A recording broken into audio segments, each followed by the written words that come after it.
Okay, I know. I'm a little late to the party. I really wanted to structure my thoughts properly regarding this trailer. In terms of DC projects, Supergirl is not my most anticipated. It's not that I view Supergirl as a knockoff of Superman or anything. Many know Kara Zor-El is incredibly different from Clark. We'll focus on the trailer before I talk about the differences. We see this film happens in continuation of the universe after the events of Superman. At the end of that film, Kara makes a short cameo to pick up Krypto as Clark had been dog sitting. She was away spending time near a red sun, which stalls their Kryptonian powers, allowing her to get drunk. Here we see she continues the same trend, celebrating her 23rd birthday. Krypto urinates on an article of Superman as he stopped a nuclear reactor, letting us know this is not going to be a Superman-esque film. Ruthie Knoll comes searching for Kara, hoping to rope her in to help her avenge her father. It doesn't seem she's overly convinced, but due to their affiliation, Kara is dragged in anyway. Despite the red sun dulling her powers, it does seem she's still capable of putting up a good fight. I've seen two versions of Kara. One is the modern age story, being the version who escapes Krypton's destruction alongside Kal. Kal makes it to Earth, while Kara is trapped in suspended animation due to a large asteroid of kryptonite, which explains why she is so much younger than Kal when she actually meets him on Earth.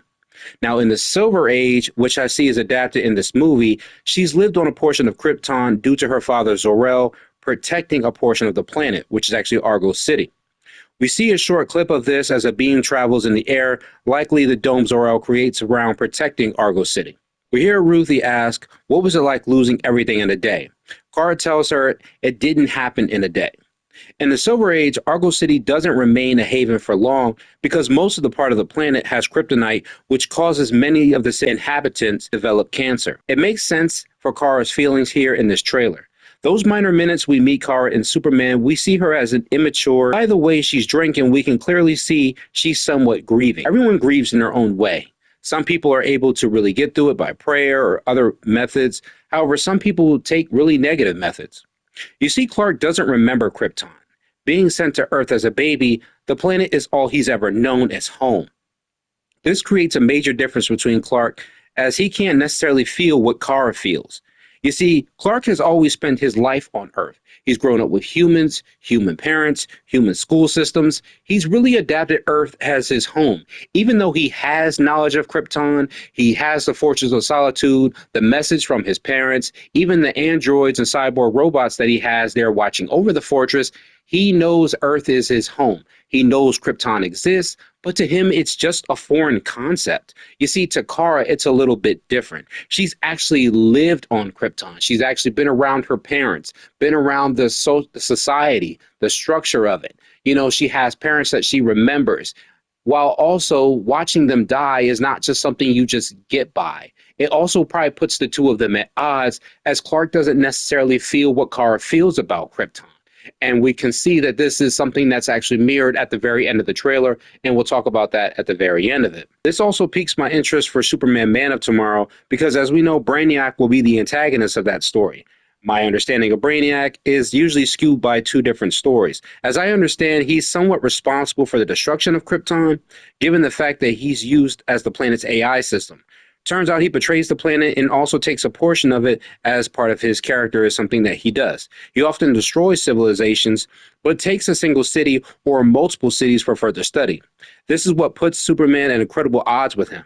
Likely Brainiac will arrive to Earth to take it, which pushes Superman against him. I'm certain Brainiac will probably have a cameo in Supergirl as she tries to warn Clark that he's en route to Earth. I'd actually rather he be a Justice League villain, but whatever. We do get a quick shot of Lobo here, but it is blurry, but we know he's played by Jason Momoa, which is terrific casting, especially considering before Aquaman, he wanted to play Lobo. Lobo, if anyone doesn't know, is the main man. Gary. He's a bounty hunter, and a lot like John Johns or Superman, he's the last son of his people. But he's one of the few species that can actually go toe-to-toe with Superman, and is quite few powerful members of the Justice League as well. He's made quite appearance in Justice League or Young Justice, and even in a video game, he has a DLC appearance in Injustice. It seems likely he's hired by Krem of the Yellow Hills, the antagonist of the film. Here he's leading a group of space pirates. As I understand it, he does come from a planet that's near a red sun, so it makes me wonder if it may actually infuse him with the ability to face a Kryptonian, but we shall see. I am interested in seeing the difference between Cal and Kara because Gunn identifies her more as an anti-hero. And judging from the fight scenes, she's willing to be more brutal. I actually felt that way when I watched her in the first episode of Justice League Unlimited. She's not afraid to actually throw punches and ask questions later. And depending on her character with the things that she's been through, it makes sense for what she might do in this film. I like how this is conveyed when she says she sees the truth, but rather than the hope that Clark sees in other people. That makes sense. You see, she lived through Krypton's destruction, which means she saw a lot of arrogance from her people and saw the type of foolishness and choices that they made. And I do remember there was kind of a big difference between Jor-El and Zor-El. The two of them did not see eye to eye despite being brothers. And, despite that, they should have actually been more on terms of working together to try to save their planet. But it just seems that Jor-El wanted to do his own thing, Zor-El wanted to do their own thing, and they just couldn't get along. So that type of truth that she's talking about is a type of disconnect that she really sees in people. She's able to see that they're able to make the selfish decisions for themselves. I know the trailer has been dealing with a ton of backlash. Most of that opinion is coming from toxic fans or people who look at Kara as a Superman knockoff. I think as long as they don't woke the character and give us an emotion that is equal to both men and women, it'll be pretty good. But we shall see. All right, guys, this is your man Unspoken, and I will catch you guys in the next one.